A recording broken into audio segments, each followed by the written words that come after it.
All right, excellent. Thank you for joining us, everybody. We are the Master Blaster podcasters, putting misinformation on blast. Thank you for joining in tonight. Our episode is on global warming. This is our second episode. Hopefully you've checked out our first episode on woke ideology. We are all over the place now. We are on RSS. You can check us out on Spotify, Amazon, Samsung Podcast Index, Listen Notes, Apple, Pandora, TuneIn, iHeartRadio, and Deezer. So if you have any of those, please check us out. I am Jesus. We have Dirty Mouth here and a special guest, Corbin. Thank you for joining us, guys. Let's get into our episode. To start out, let's take a look at global warming and define it before we go into specifics about it. Global warming is the gradual increase of overall temperature of the Earth's atmosphere attributed to the greenhouse effect caused by increased levels of CO2s. Now, currently, the polar ice caps are melting at a percentage rate of 12.6% per decade. That is exponential, which means that if we don't change some of our policies within the next decade, that will increase and keep increasing until we have a severe problem. So let's talk about these types of pollutants, maybe some ways around this, some more sustainable energy that we can use to help to go in the correct direction for the global warming effects that are having on our system. So to start out, the CO2s that I mentioned in the definition, those are chlorofluorocarbons, which are in the form of aerosol sprays, foams, packing materials, and solvents. And also, too, we have fossil fuels. So these are the first two. The fossil fuels, 85% of the world's energy consumption are fossil fuels, which are in the form of gasoline, wood, and charcoal. And 76% of the global greenhouse gas emissions are from fossil fuels. What are some ways you think so far, before we define methane, which is the third one, how are some good ways that we can try to maybe get off these types of harmful ways of, how can we do this better without harming the environment so much? Electric, solar, wind, there's, changing the way we eat, how we harvest our food, stop mining, stop, cut out, if possible, if ever possible, either fossil fuel companies need to cease or change their production to a more healthier, more sustainable way of mass production. Right, and technically, what you're talking about, sustainable energy, otherwise known as green energy. These first two, we're going to have two chapters here that are kind of going to blend together these subjects. So let's combine the types of pollutants with the ways that we can combat the destruction of the earth here. Now, why don't you guys Corbin? Do you have an electric car? Yep, I do. Okay. I imagine you have a Tesla, right? Do you have a Tesla? No. Okay. What can you describe the type of car you have and what made you want to purchase it? Let's see.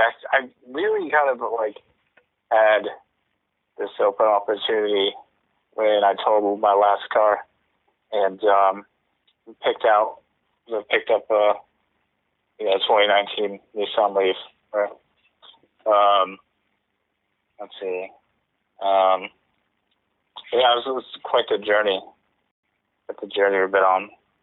I mean, it's okay, but well, is it nice not having to buy gasoline? You just charge it up, right, when you want to charge up the battery? Yeah, but there's limitations to it, right, just having a battery that'll only go to 125 to 145 miles. can you estimate like how much time that you have? I mean, that's actually a big question I have. Is that, I mean, if you were going on a road trip or something, I mean, I wonder how long you can go before you have to actually charge that battery. Do you know approximately how many miles you have? Like if you're using the plug that you use to charge your iPhone, that'll be like 24 hours of charging from dead to. But how long can you travel though? Like the battery kind of says, the dashboard kind of says how long, and sometimes tops off at like 125 to 145 miles. Okay. And then you kind of have to remember that using AC and heat could kind of, rupture. So, so it can affect the amount of miles traveled. Yeah, do you find it a hindrance as far as, now you guys, Corbin and Dirty Mouth, you guys are in Alaska, I'm in Chicago. Do you find that there are enough battery charging stations where you don't have to worry too much about how you road trip or using, if it's summertime, I'm going to be using AC all the time. I don't want to be have to worry about it cutting the energy or the battery out. Are there enough charge stations currently for you to be able to road trip without having to think about that too much? I guess maybe there's a couple fast chargers. There's a lot of level 2s around here. I've noticed that they increased to level 2, which does take 4 hours dead to full. Let's see. Yeah, the infrastructure is still building slowly but surely as we're, working towards building. I was really surprised how in the past couple years they've been installing charge stations all over town. I live I don't know how would you say, I live really close to a whole set of charging stations. There's a place called Fred Meyer's, which is the equivalent to Target. They have a couple. Of course, the electric company, they have one or two, and they're also popping up in different. At the public library near my house, they have one. So it's coming along, but it's not enough. We can't really road trip here. We're kind of landlocked.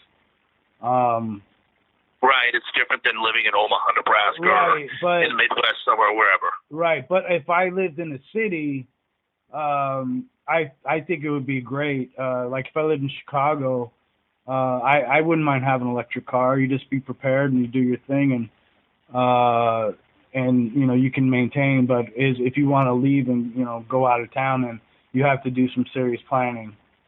And right, it's interesting. That you mentioned the city. I'm not sure about Alaska or Juneau, but here in the state of Illinois, a law has been passed where in a certain time frame, I'm not sure if it's 5 years or within 10 years, but there's a law passed saying that 50% of the cars, at least 50%, are going to have to be electric cars. So there's definitely a movement being taken upon, even a long time coming, which we'll talk about in a minute, but to change these cars run by gasoline, which of course enables our dependence on foreign oil. And I don't know about you guys, I'm sick and tired of seeing that piece of shit Saudi Arabian prince with all of his gold and living his lavish lifestyles where he's murdering journalists. Right. And we're going to go off on a lot of tangents on this subject besides global warming. But I agree. So you guys are all in favor of getting off oil dependence in this country. And, you guys agree with that bill? Say approximately 50% of cars should be electric, or do you think people should have the right to choose gas-powered cars if they want to? Yeah, I kind of feel like the electric cars, or or in another way, another Band-Aid solution. I mean, like, yeah, let's get off of oil, but, you know, a lot of our electric grids will run off of gasoline. It's still really hard to like make, like we might be unable to do a overnight transition of clean energy, but like I still feel like maybe it doesn't stop there. Like definitely having a centralized means of public transit would be like the next best step. Yeah. That Good like point. like almost like like a bullet train that could totally eliminate the need for planes as well. Right. You got that in Japan. That's pretty like solid. It's form of transportation. And it's been that way for years. I mean, and they're really they've taken upon it successfully. And you see people who've traveled them and they have nothing but good things to say about them, and it's super efficient. Yeah, Corbin, can you elaborate a little bit more? You said something about grids are still gas powered, or still oil powered. I'm actually unfamiliar with that. Grids pertaining to, can you explain that a little bit more? Yeah, like the infrastructure we have currently, a lot of the electric grids do run off of oil. Hang on 1 second. I want to say about 60% of America's electricity grid is fossil fuels. Coal, gas, petroleum, and whatnot. And we can have like a lot of debates about this on nuclear energy, solar, whatnot. Right. You're saying that a lot of electric, or a lot of this battery-powered electric cars still need other forms of energy even to operate themselves. Mm-hmm. Yeah, so it is pretty hard to say what is and isn't sufficient to at the point where we're at, because it feels like nothing's really been tried before. Right. We're at the we haven't done anything, and we haven't tried anything. That is what it sounds like. Well, yeah, we certainly haven't gotten very deep into the electric car. Now, of course, Dirty Mouth, you and I had talked before about, Elon Musk likes to take credit for being, the electric car mogul, and he may be the one making the money off it. But these were introduced in the 1990s by major American car manufacturers. Now, all of a sudden, we're talking about the mid-90s, maybe 94, 95, then all of a sudden, out of nowhere, they stopped, which cries of big oil interference with the word is that they were paid off, these car manufacturers were paid off by the oil industry back in the mid-90s. And this recent barrage of electric cars is the first that America has done since then. But do you remember back in the mid-90s when there was a little bit of that, the new electric car, going around as far as the people excitement about it? Right. I to be honest with you, I wasn't aware of at the time because I didn't. At that point in my life, I wasn't really watching any TV. I wasn't, hip to that.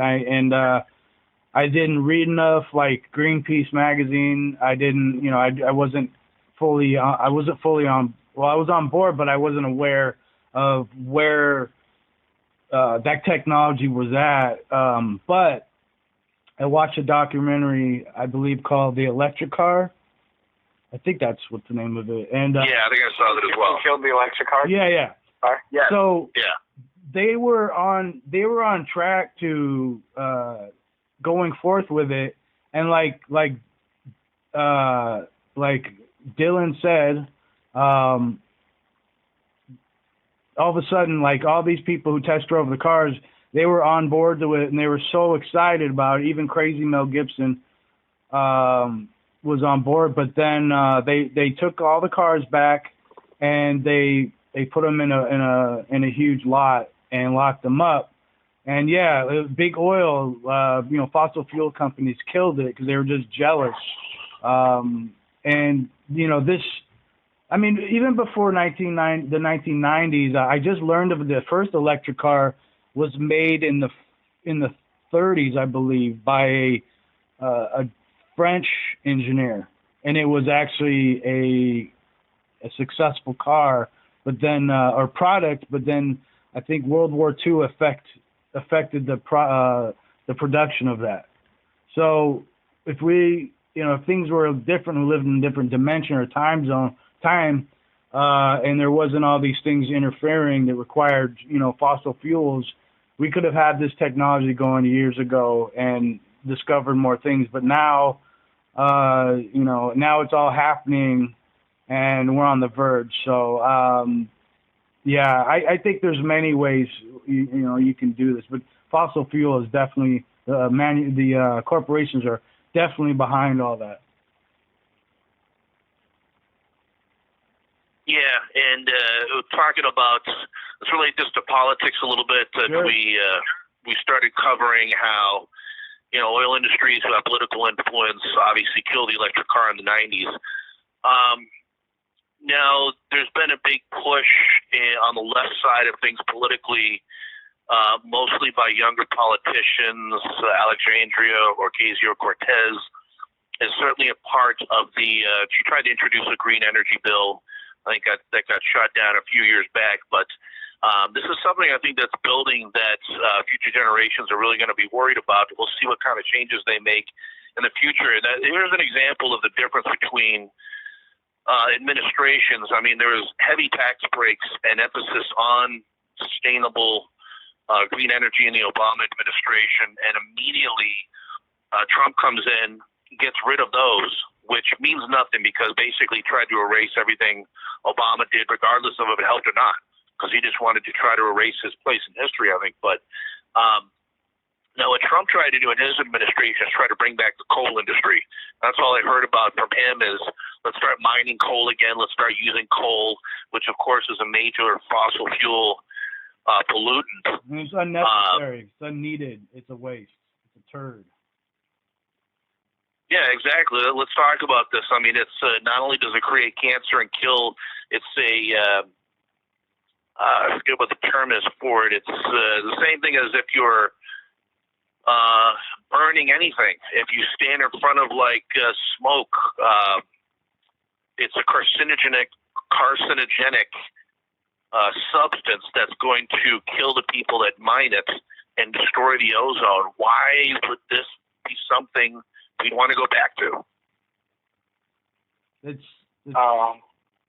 Go ahead, Corbin.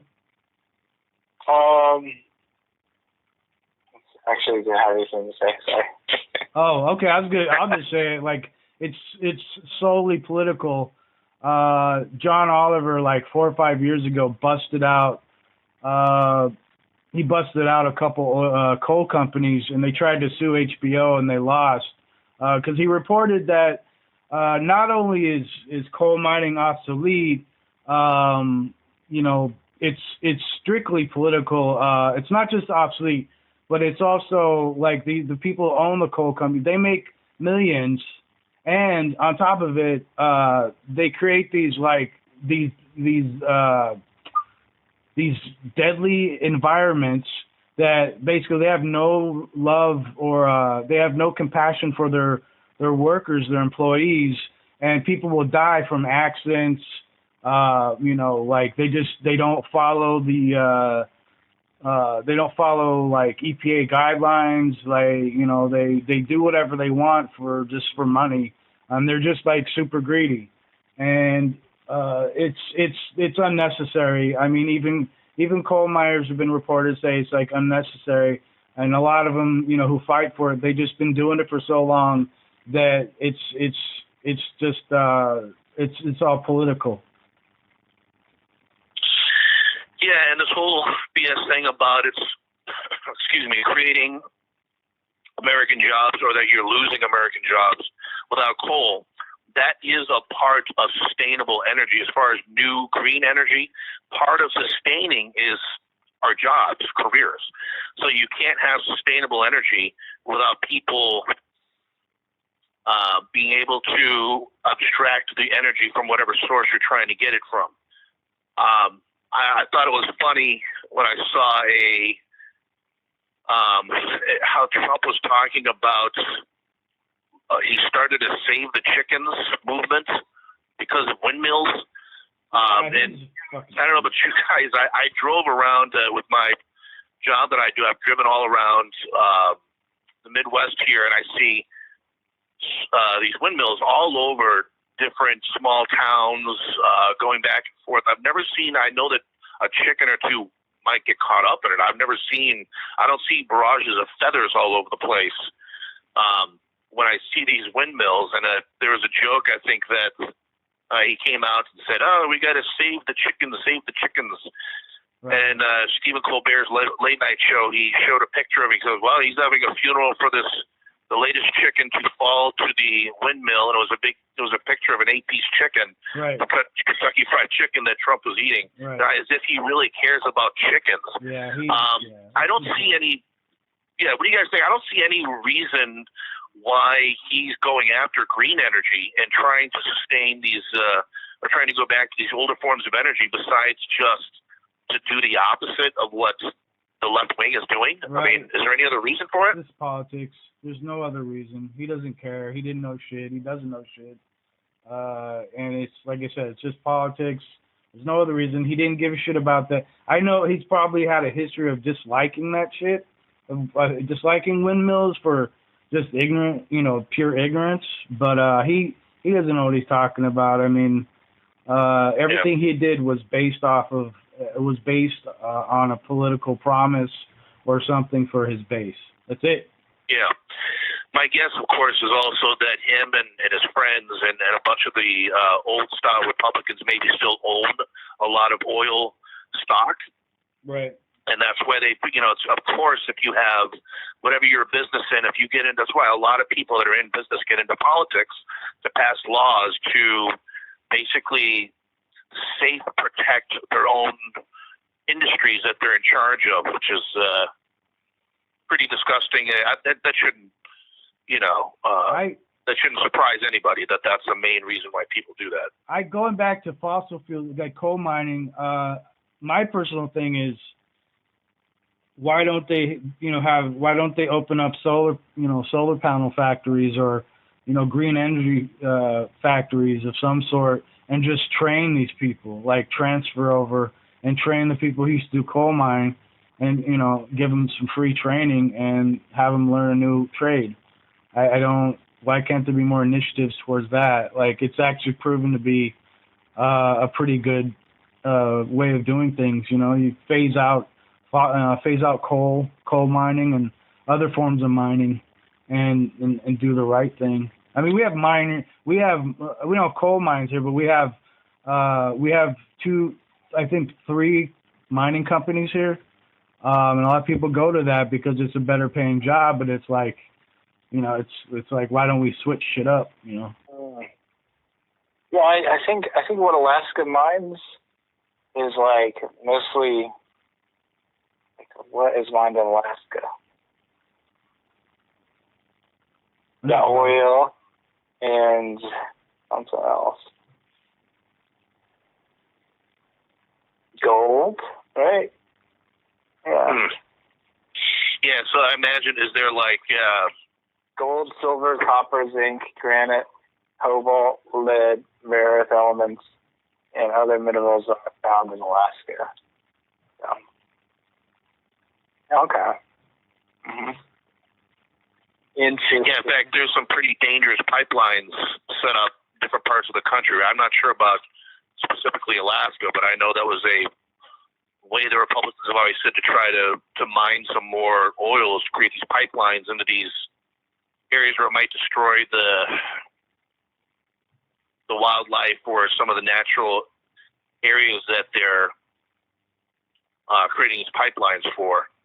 Mm-hmm. Yeah, and ConocoPhillips just greenlit the Willow project, which is an oil drilling project, the North Slope International Petroleum Reserve in Alaska. The project was originally to construct and operate up to 5 drill pads for a total of 250 oil wells. Yeah. Yeah, besides that, of course, we know about the oil spills from Exxon in the oceans. Yeah. Yeah, and as it turns out, this is why I hate Republicans for saying that we don't need to check on these companies as far as regulations, to have regulations to come on these companies, because I know that with the underwater oil pipeline, all they had to do was spend a little bit more money on the caps that go from the pipeline into the boats, or whatever source they're using. You get it from the ground under the water. It would have prevented that oil spill back in, it must have been 15 years ago by now, and they just didn't do it. So that's a good example of, besides testing out new forms of energy, any of the old energy that we still use, we need heavy regulations on these companies that will very freely pollute the earth, the air, and the water, at the expense of everyone else, just to save a few dollars and get the stockholders some more money. Literally. Yeah. I remember, well, I don't know if I want to go there, but yeah, it's just a dirty, shitty way of extracting oil, fossil fuel. We don't need that shit, man. I think we can recycle a lot of stuff and a lot of minerals.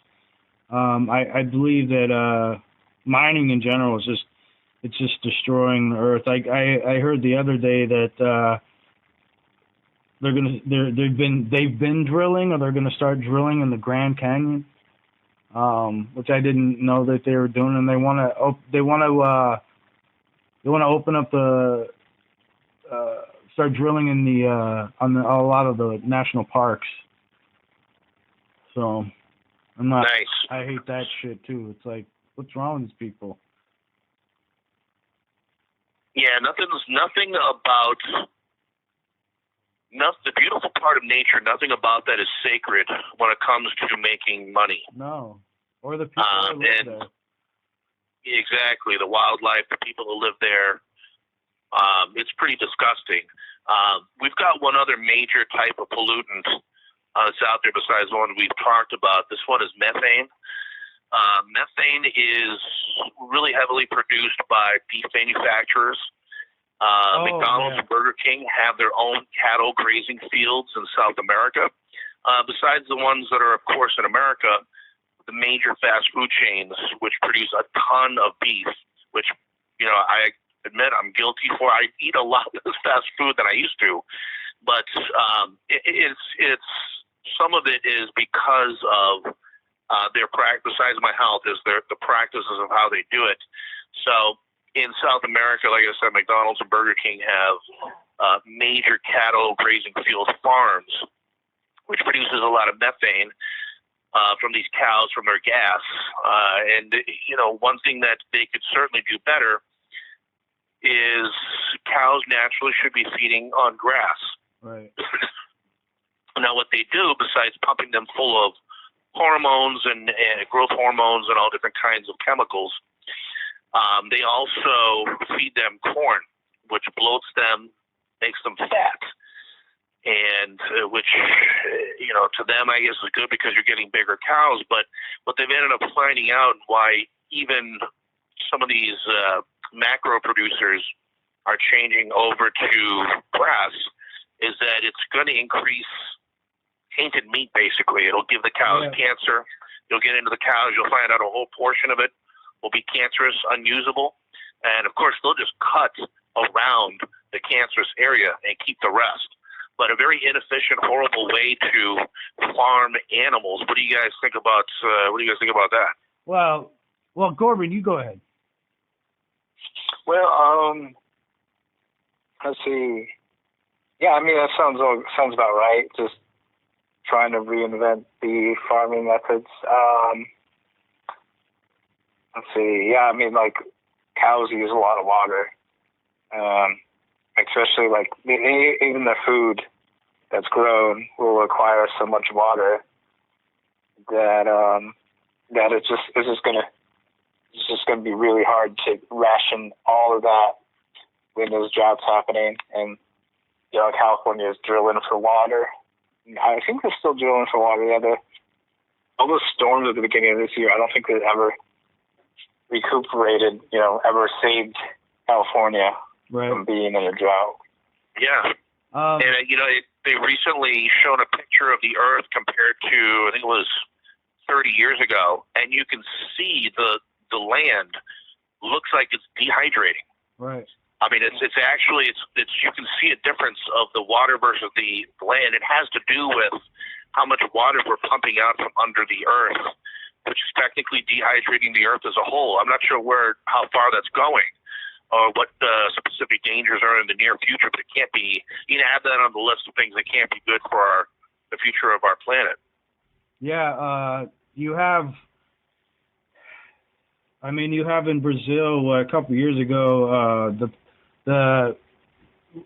Brazil's Trump Bolsonaro, he basically allowed all these lands to be all this clear cutting, and so there was lots of fires because the land was dry, and they're clear cutting so they can open up farms and I believe mine for fossil fuels, and it's been destroying their land, and which in fact destroys the earth because Brazil is a huge, the Amazon and a lot of the land there helps filter out the air and replenishes the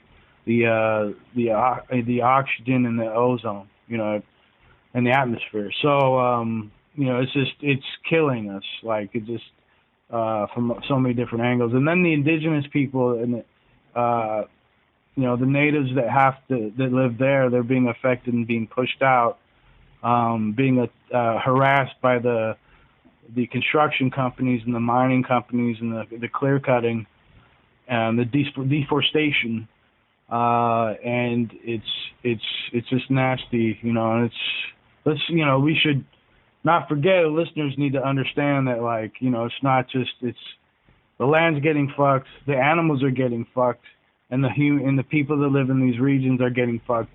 And it's like we're all connected. So it's like once you start interfering with one thing, then it'll affect the people and the animals in the world's process. Absolutely. So. Yeah, you're talking about the domino effect of how one will affect another. And if you're talking about deforestation, which has a lot to do with the wildfires, it also affects when you're talking about how areas are warmer longer and cooler for shorter amounts of time. Right. Will certainly affect migration patterns of animals in a certain area. Now. It is right now affecting animals. We're seeing it here in Alaska. You can see it in Chicago, where I'm sure you're seeing animals. If you drive up north to Rogers Park, like I used to go when I lived there, I'd walk and I start seeing these woodland animals walking around, raccoons and I want to say coyotes. Yeah, I think there is a lot of coyotes in Illinois. But I mean, they're starting to come to the city because they don't have shit. Here it's like the bears and the deer are coming closer and they're getting more bold because they don't have anything in their original home, so they're starting to move.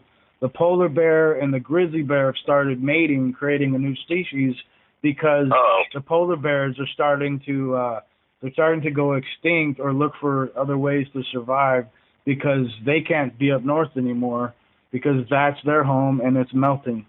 So they have to leave. Really? Yeah. I didn't hear about that. That's crazy. Yeah, man. Okay. Yeah. yes, it makes sense that they're hibernating less. I mean, part of their hibernation process is the cold. Right. And of course, there's the way that we don't do a very good job in a lot of areas as far as sustainable anything, sustainable fishing, sustainable farming. A lot of these methods are certainly affecting animals and what they're feeding on and where they're at, and we certainly don't want to change that pattern when it comes to keeping them away from humans. Right. Whether it's that or whether it's sharks in the ocean, which we see a little bit of an increase in shark attacks recently. I know that the climate change changes the tides when they come in more or less. As far as you'll see sharks getting into more shallow waters and attacking people. Right. So just a problem all the way around. Yeah, so you want to add to that, so you have the orcas that are attacking boats randomly, like pods of orcas snapping out on boats.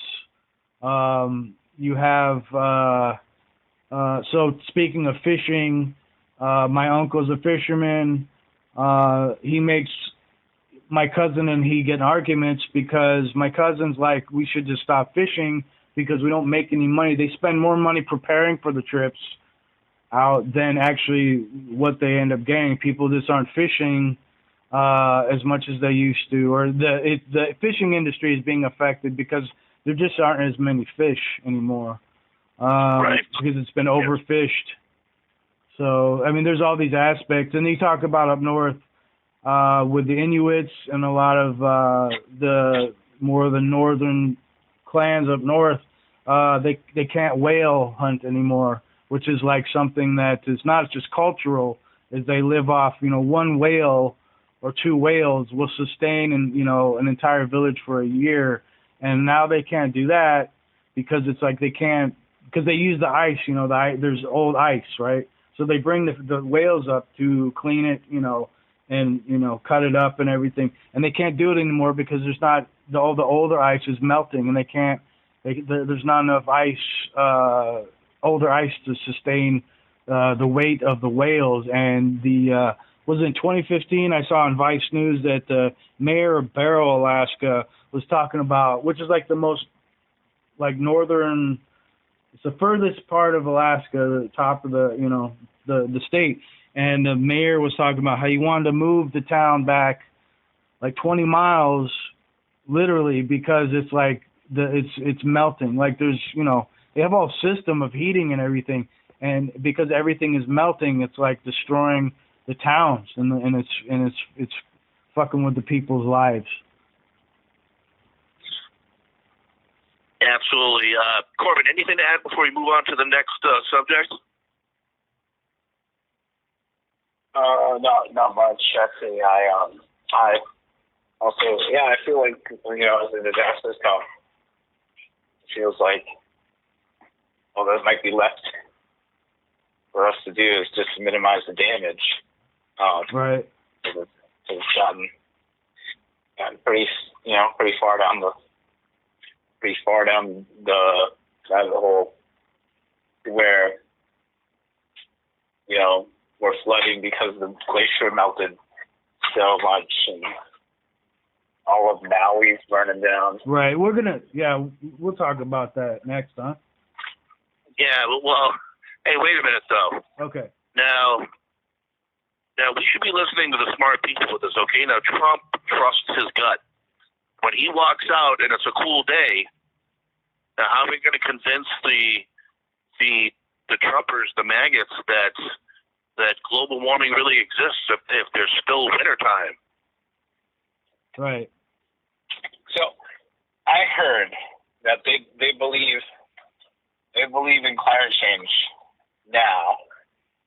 Like the evangelical Christian Trumpers, they believe in climate change now, but they don't think that they could do anything they don't think they could do anything because it's God's will or something.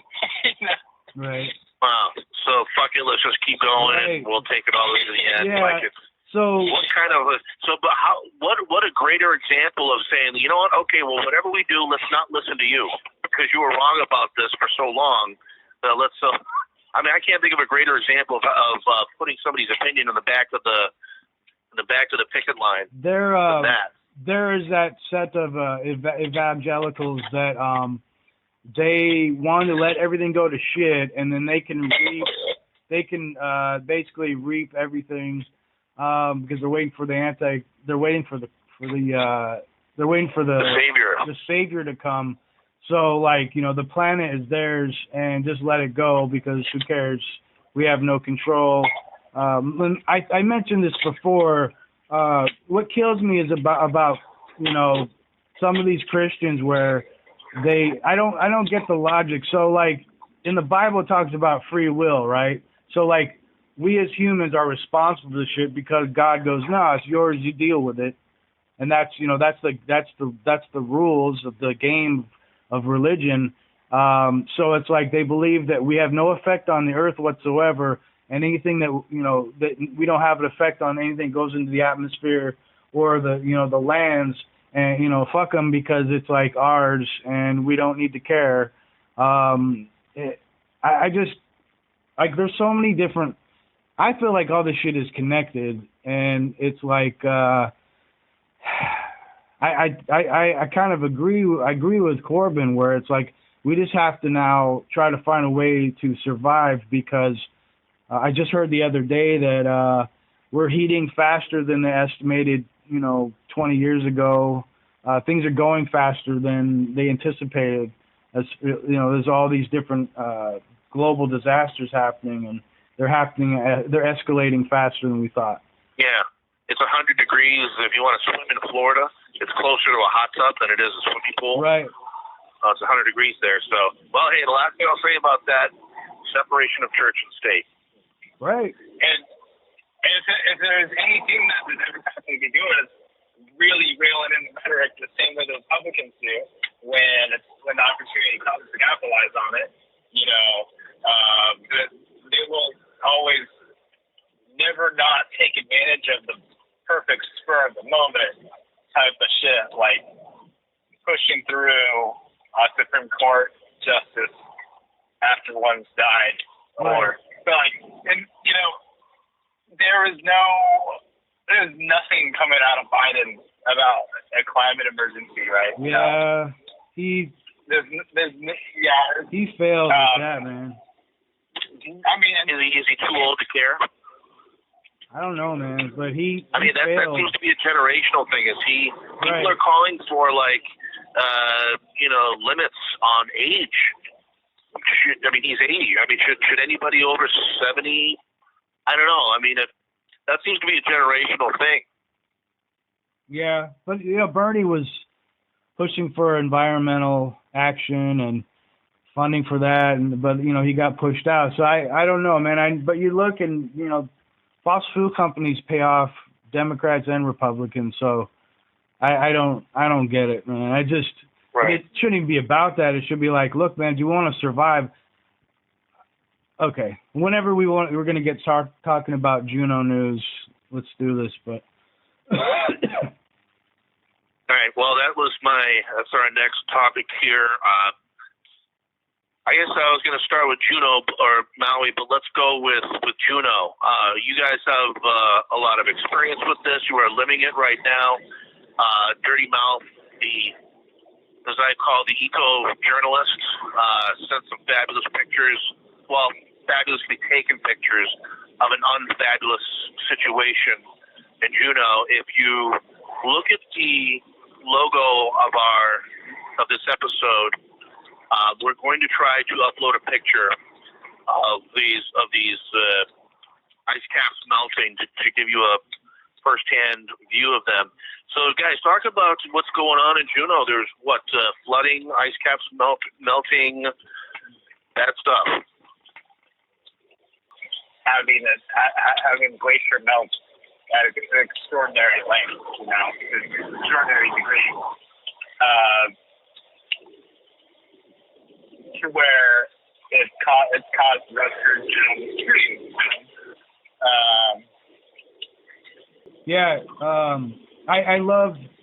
I don't mind seeing Alaska in the news, but it's sad when it's for a political or for an environmental disaster, and it's I live pretty close to that area. I live like 5 minutes away by car to where all that happened.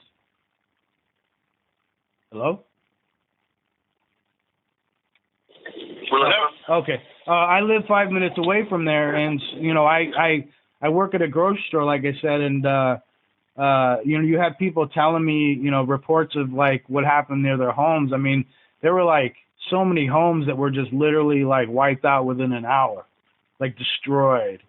And then you had people who wanted to check it out, so you had all these people just chilling there in the neighborhood, and the roads aren't that wide, so it's like you had the emergency crews trying to come in and people just gawking like like an accident, and it's like, get the fuck out of here.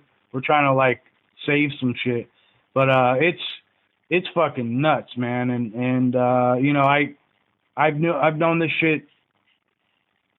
I've known this shit since I seen this shit, and I already foresaw this shit. I came up to visit Juneau one time in 2003, and that was my first realization that this shit is for real. And that was like in 2003. So this is just we're just living through it now. It's starting. It's kind of like, if we don't do anything at this very moment, we're fucked. Or we're gonna have to be like the Matrix and dig holes and go below the earth, because it's not fucking you're gonna destroy everything. So.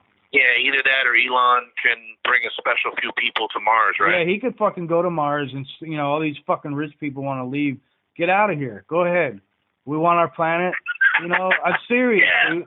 Like, it's like you don't want to help out the environment. It's like money. It's like you don't want to give it. You don't want to help out. You want to hoard everything and destroy our planet and contribute to this shit. And then fucking you want to be a tourist. Go stay on another planet. Go see how that works in Mars. How that fucking works. It's fucking ridiculous. Humanity is we're as a species of beings, we're fucking some of the stupidest. Yeah, I wonder sometimes. It's really pretty disgusting.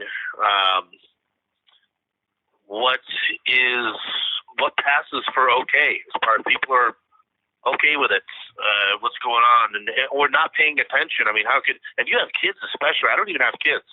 If you have kids, how can you not be overly concerned about what type of air they're going to breathe, the type of water they're going to drink, what kind of soil they're going to walk on, what they're going to be eating. Right. All right, guys, any other news on Juneau before we transition to the big one? The governor. I think the governor has taken some measures.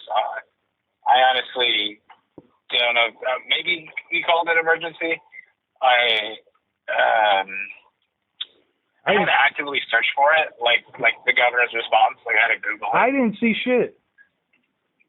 I saw the mayor. I saw the governor of Hawaii go on the news, but I didn't see the governor of Alaska do any kind of press. Maybe he did, or the mayor for that matter. Yeah. Let me just kind of. But it's I just have a story to tell. Like, when I was younger, I lived in California, and in the 80s, and I used to go swimming, and when I'd go down in my pool, and I'd come up, and I'd take a big deep breath, and my lungs would literally hurt, and I was only in like my between the age of like five through like 9, I believe, or no, 9 through like 11. We'd go swimming every summer, and I always found it so weird. And then so the governor of Jerry Brown, who was the governor at the time, he had strict environmental laws, and he forced people to use their dishwashers and their clothes washers less, reuse the water, and he had affected he was strict on polluting, and there was a successful aluminum can program where you could go and recycle your cans and bottles at a distributor, and like you'd get money for it. And there was a lot, and it ended up cleaning up a lot of the emissions. And then after he left, the mayor following, or the governor following, got rid of them, and it made California gross again. So these rules and these laws are effective if you apply them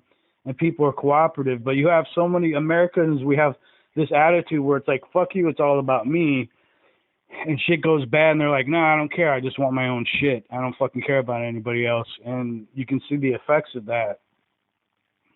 It's amazing.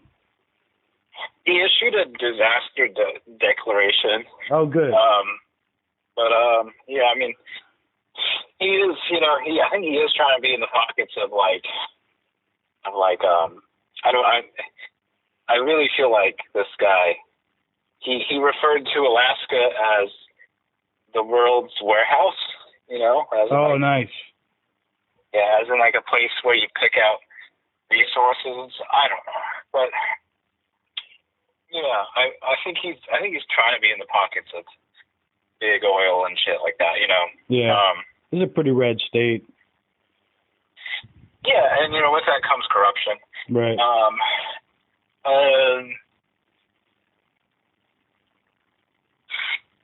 I think that's about all I had to look up for right now. But okay. Let's hope. Hopefully, you see some solidarity, and the disasters coming. Okay, let's talk about Maui. Of course, we started this subject about a week ago, talking about global warming. Now, coincidentally and unfortunately, the biggest wildfire in our nation's history currently happened in Maui, where there's currently, I think they said 100 fatalities so far. I believe it's still climbing. What have you guys seen about this? Any footage or? Yeah, it's a mess, dude. I made a joke. I made kind of a rough joke, but I said it looked like after the United States military has invaded a country there. It just looks toppled, and it's just it's heartbreaking. And you hear about, I've seen a couple reports where people have had to jump in the water, and they've had to watch their family die because they couldn't do anything because of the fire. And then this is a beautiful thing I learned today. Paris Hilton was chilling and vacationing and wouldn't leave after the authorities were like, "You gotta leave, you have to leave," and they're just in the touring company, the company that she was with, that took her out. They didn't listen at all. So there, as Tahina is burning up in flames in Maui, Paris Hilton and her husband and baby, which I don't understand why you have your baby there while there's a fire going on, are just chilling on the beach. Yeah, Corbett. Well, this is the forum is for you guys to talk. Oh, okay. I introduced the subject, and so that's what those gaps are for anybody else to fill in. Yeah. So I'm seeing like the discourse around this being that there's something up with that this is planned, which is absolute bullshit. But conspiracy theorists will fucking do everything to distract more people who are dumb like them to realize that to not have to realize how people fuck them over in day-to-days. There's something about having suspicions about Oprah Winfrey buying up land in Maui. What the fuck, man? Our favorite person, Roseanne Barr, is there. Is she really? Oh yeah. Yeah, she's got a what do you call those special nuts? Macadamia. I think she's got a macadamia farm. Oh, beautiful. I mean, there's so yeah, lots of devastation in Maui. As far as I know, they're still counting the dead bodies. And again, it was a wildfire that was started there. This just really adds into. I'm not sure about California is obvious as far as all of the. We talked about the deforestation in Maui. I don't have a lot of information about the subject. The only thing I've seen is that it looked like it was near the coast as opposed to in the middle of the forest. Right. Unless I'm wrong. So what happened, I guess, was that it's been so warm, and part of it, I had heard a report that there was a hurricane, and the winds from the hurricane were so strong that they had pushed, or they had affected like the power lines, and then the power lines were sparking, and then it affected the land. You guys can research that part yourselves or whatever, but that's what I had heard, which is another thing you can add, where like the hurricanes that happen all the time. You have Puerto Rico that affected by hurricanes and all this shit, and it's it like I said, it all affects everybody in some way, and the history of and you can also go back to colonization. It's like, because of colonization back, so many years ago, hundreds of years ago, this is set up where, it's affected like current society. So it's like, you have the tourist problem. There's been a big push for like, ceasing or,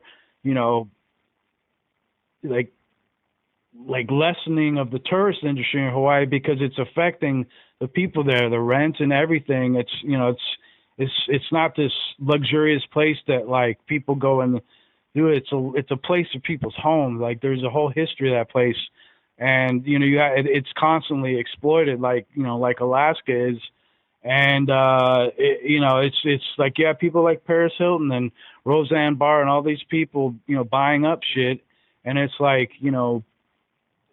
see what happens. It's like, are they going to take care of like the native people there?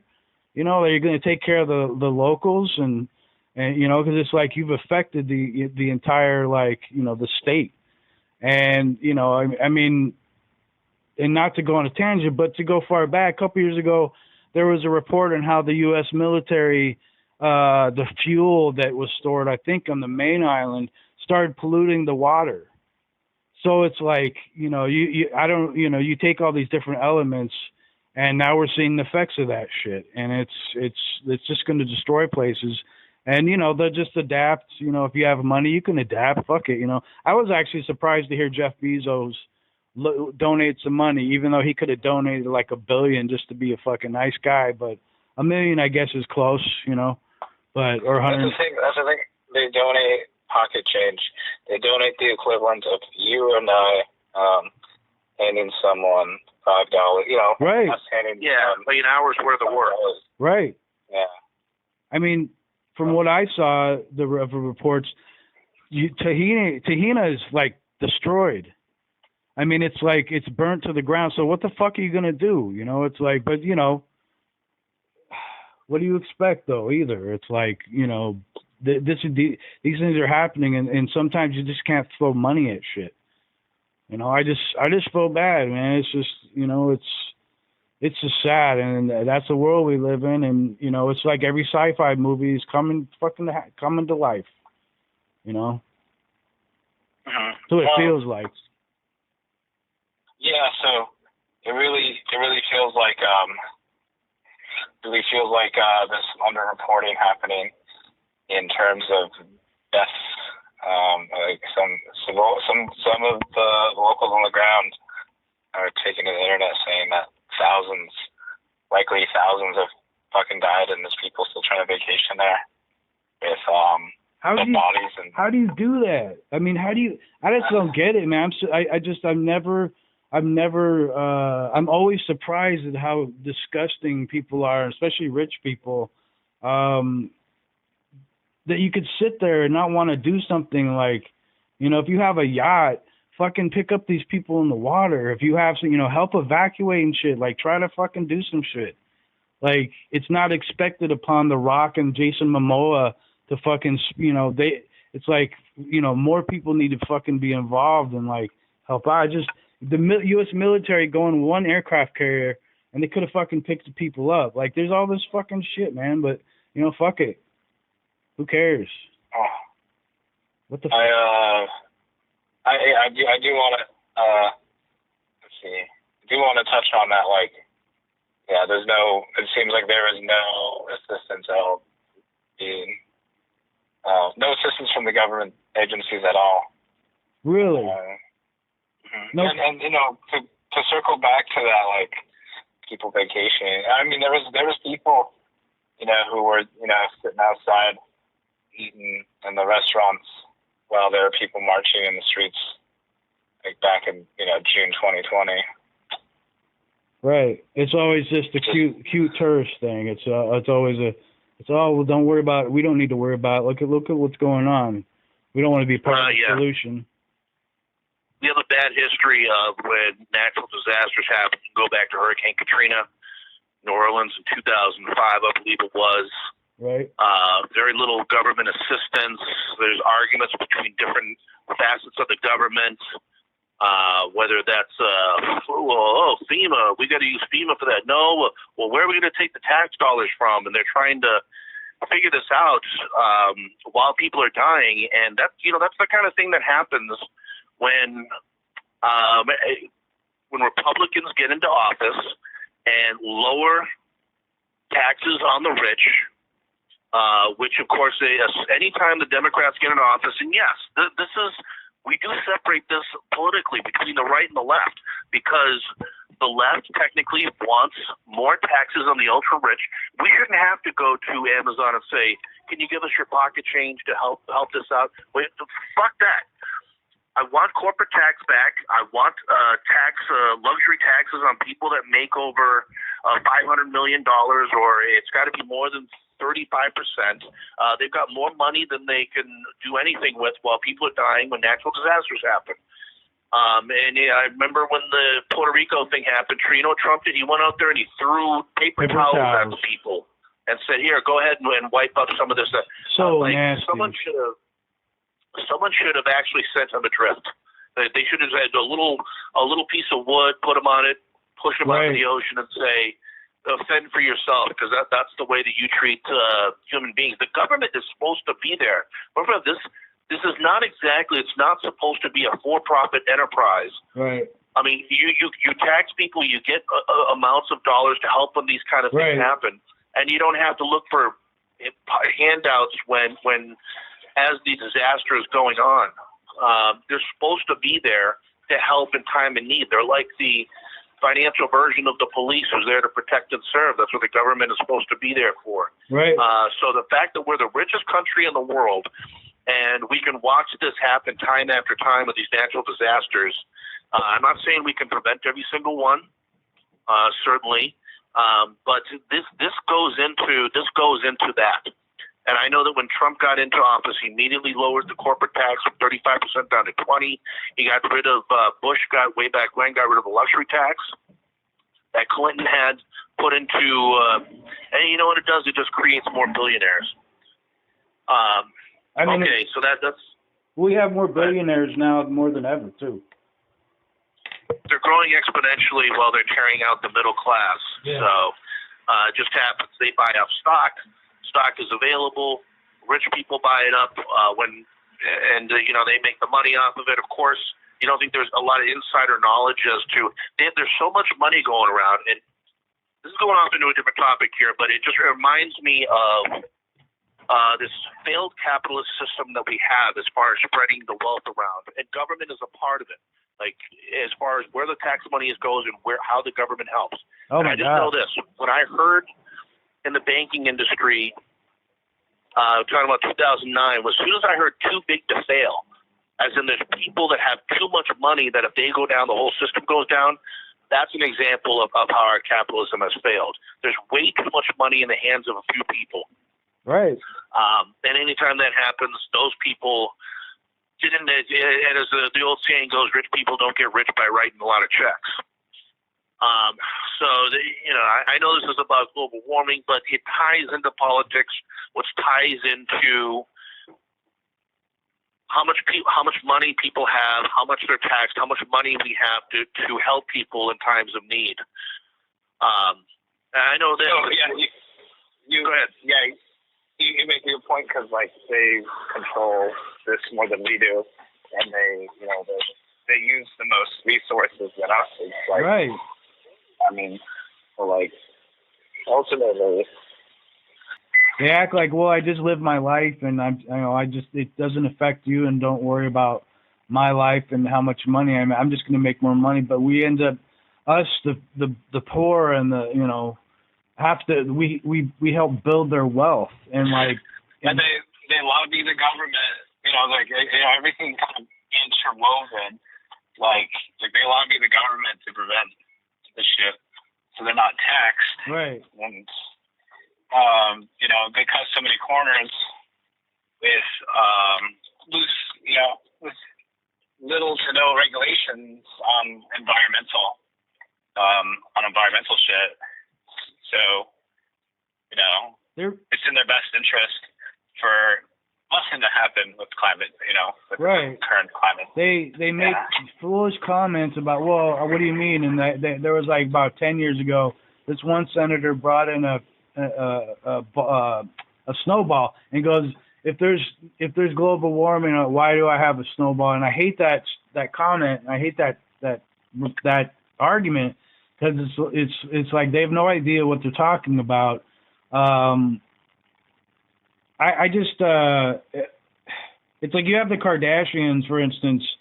They used to go around in their groups, and they would literally take up blocks with all their cars, so everybody else would have to deal with their shit. And that's like a minor thing, but it's just to prove this. Just like I've said before, rich people, wealthy people live in our society. They live in their own society within our society, and it's like they're not even part of it.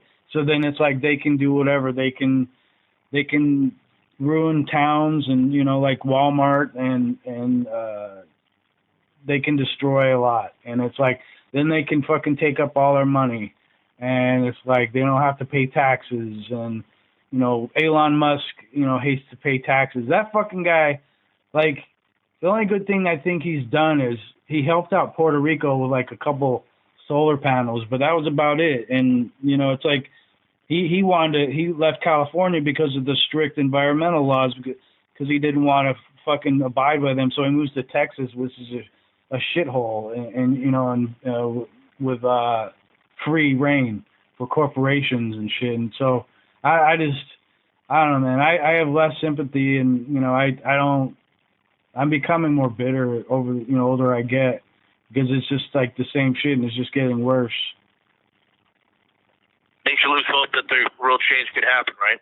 I mean, in this country, other countries, it's like you see all these things that are different. Different countries are trying to do, but the United States, like we're like globally, we're the biggest idiots, and everybody looks at us like we are, because it's just like, how are your people so stupid? How are you so dirty? And why is everybody getting killed by guns when we don't have this problem, unless we're a war-torn country that the U.S. military is probably... Yeah, Japan's dumping nuclear waste, or they're about to dump their nuclear wastewater into the ocean, which they did before. Yeah, you're right. I mean, yeah, because you got oil... You have the whaling issue by certain countries. They're killing everything, and killing sharks, and yeah, I guess you're right. It just feels like we don't do shit here. We get close, and then we just say fuck it and get rich. Yeah, there's still some decent, like, I mean, not really decent, but just like still like advanced personal countries still complicit in how we do our business and just the resources. I think we should. I want to mention one more thing is that they don't talk about in the equation of like global warming and climate changes is how much wars affect the environment and weapons, and like you have mines that are left after a war, and what the effects the bombs have on countries, and all the chemicals they use and drop on people, how those, have everlasting effects, and destroys people's homes in countries, and they can't build sustainable places because it's destroyed and it's war torn by, the United States or France or, the local, warlord or something, or dictator. And that's the other thing, it's like all these weapons United States drops on people, all the bombing and shit. I mean, if you look at Vietnam, after Vietnam, there was so much, you had U.S. soldiers and the Vietnamese civilians and, Viet Cong were all affected by Agent Orange and all the chemicals that were released. It's like ask, if you know somebody who's a veteran and they have fucking Agent Orange poisoning, or you have the Gulf War syndrome where they don't totally know what is totally wrong with some of the soldiers that came back. But there's a lot of cancer. It's like there's nothing clean. It all has an effect, and it's an additional thing that affects the world. I don't know. I just it's hard because you have people in government that fight this shit, like Marjorie Taylor Greene and Lauren Boebert and all the Republicans going off and wanting to save big oil, but it's like, they don't want to sustainability. They don't have any. They have no solutions. They just want to keep things the way they are. So. Okay, and as Corbin mentioned before, the biggest appropriators of global warming is China as far as polluting the air. They have their industrial revolution that's happened there over recent years, which is a lot of American jobs, a lot of American factories moving over to China, which spews a lot of pollution into the air. So they're number one. We got to do what we can do. We have to hold them accountable. We got to wrap this up here. Last thing to mention. China has the whole. Yeah, there's a lot of blame to go around, lots of improvement to be made. Real quick, let's just give a little bit of credit to Greta Thunberg. Yeah. A teenager, I don't think she's still a teenager, but for a young person like that to be involved in climate the way she does, she's won Times Person of the Year in 2019, the youngest person to ever win the award. She's been nominated for a Nobel Prize the last 4 years, and it's all about climate change. So it just shows you that the young people can be interested, can promote change. We don't see this a lot in government as far as them talking on the floor of Congress or in Parliament in different countries. And you guys want to say anything real quick about Greta? I'm sorry. Directly afterwards, or do you need a few minutes?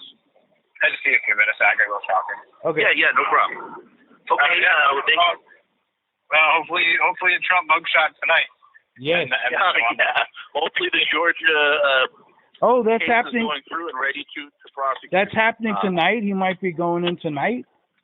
I don't want to go at hope stuff, but I think it's being speculated right now. Nice. Well, there's a jury that is meeting to say whether or not this is going to proceed into a criminal case against Trump and his conspirators. Which the ear to the grindstone here is that a lot of his conspirators are starting to blame each other. Talking about Sidney Powell, talking about the most disgusting pig in the world. Maybe besides Trump, Giuliani, it just makes me sick. He's prick. John Eastman, some of these other lawyers. So somebody's going to flip on somebody. Nice. Okay, Corbin, we'll talk to you in a minute. All right. Well, yeah.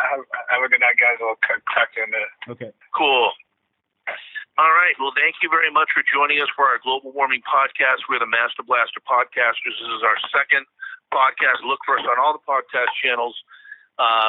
On behalf of Corbin, who joined us, thank you very much. Dirty Mouth, as always, thank you for your contributions. I am Jesus. Thank you very much. Have a great night. All right.